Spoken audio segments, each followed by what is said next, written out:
Halo semuanya, perkenalkan nama saya Helena Margareta dari program studi pendidikan guru sekolah dasar Universitas Tribhuwana Tunggadewi Malang.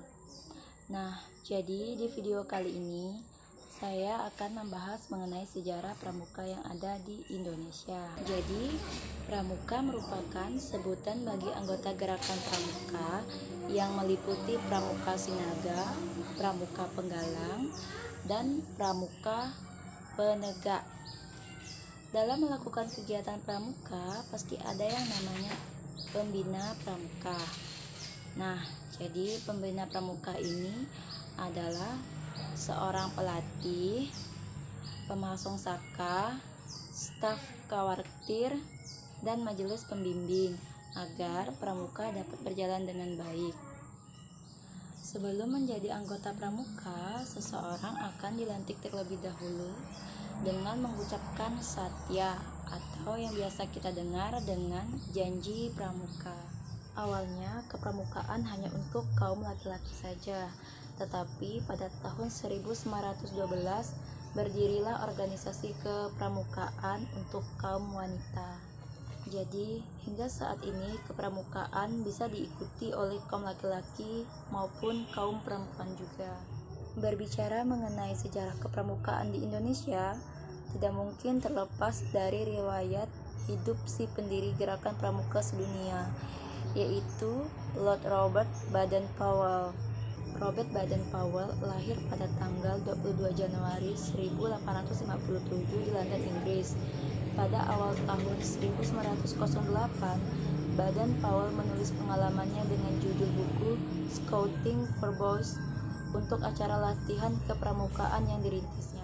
Buku yang ditulis oleh Robert Baden-Powell menyebar secara cepat di Hindia Belanda atau di Indonesia yang saat itu masih menjadi jajahan dari negara Belanda. Setelah itu, berdirilah organisasi kepanduan yang merupakan cabang dari gerakan kepanduan negara Belanda yang kemudian menjadi berkembang. Melihat dan memperhatikan gerakan kepanduan tersebut, maka tokoh-tokoh kebangsaan berminat mendirikan Pathfinders untuk anak bangsa yang kemudian berdirilah JPO, disusul dengan Taruna Kembang Pathfinders Muhammadiyah.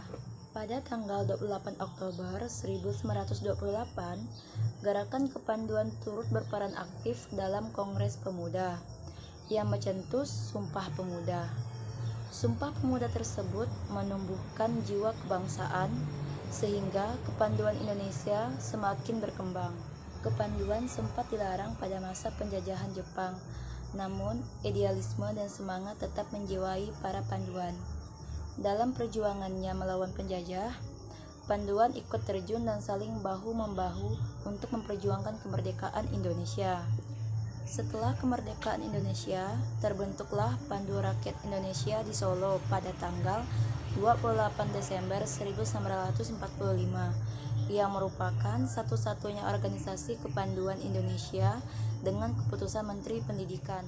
Pada kurun waktu 1950 sampai 1960, banyak organisasi kepanduan yang tumbuh di Indonesia.